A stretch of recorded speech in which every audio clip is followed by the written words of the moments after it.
পায়েলের সাথে কেন রাজ চক্রবর্তীর সম্পর্ক ভেঙেছিল? এবার বেরিয়ে এলো চাঞ্চল্যকর তথ্য। বিস্তারিত জানতে ভিডিওটি শেষ পর্যন্ত দেখুন। এক টকশোতে হাজির হয়েছিলেন পায়েল। সেখানেই হোস্ট তথা অভিনেত্রী অনন্যা জানতে চান, এই মানুষদের নাম শুনলে প্রথম কোন কথাটা মাথায় আসবে? সেটি বলবে। রাজের নামটা যে তালিকায় থাকবেই সেটাই স্বাভাবিক। শুরুটা হলো সোহমকে দিয়ে। পায়েল জানান, সোহম কিউট, হিরণ নাইস। মিঠুনদার নাম শুনে সবচেয়ে খুশি পায়েল। গড়গড়িয়ে বলেন, মিঠুনদা চার্মিং।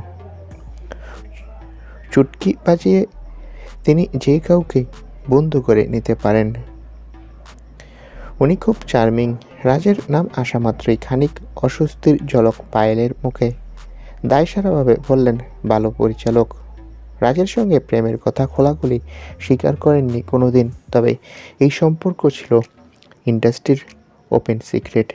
প্রেম ভাঙার পর পরিচিত মহলে পায়েল নাকি বলেছিলেন, জীবন নিয়ে দুজনের দৃষ্টিভঙ্গি আলাদা। এই প্রেম নাকি পূর্ণতা পাওয়ার ছিল না। পরবর্তীতে জমের রাজা দিলপর পরিচালক আবির সেনগুপ্তর সঙ্গেও পায়েলের ঘনিষ্ঠতার গুঞ্জন শোনা গিয়েছিল, তবে তা দীর্ঘস্থায়ী হয়নি। পায়েল ভালোবেসেছেন, কাছে টেনেছেন, কিন্তু প্রেম পূর্ণতা পায়নি কোনোবারই।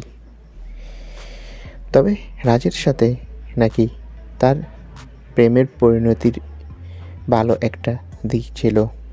দুজনেই তাদের সংসার নিয়ে পজিটিভ থাকলেও পারিপার্শ্বিক অন্য একটা কারণে তাদের মধ্যে বিচ্ছেদ ঘটেছে।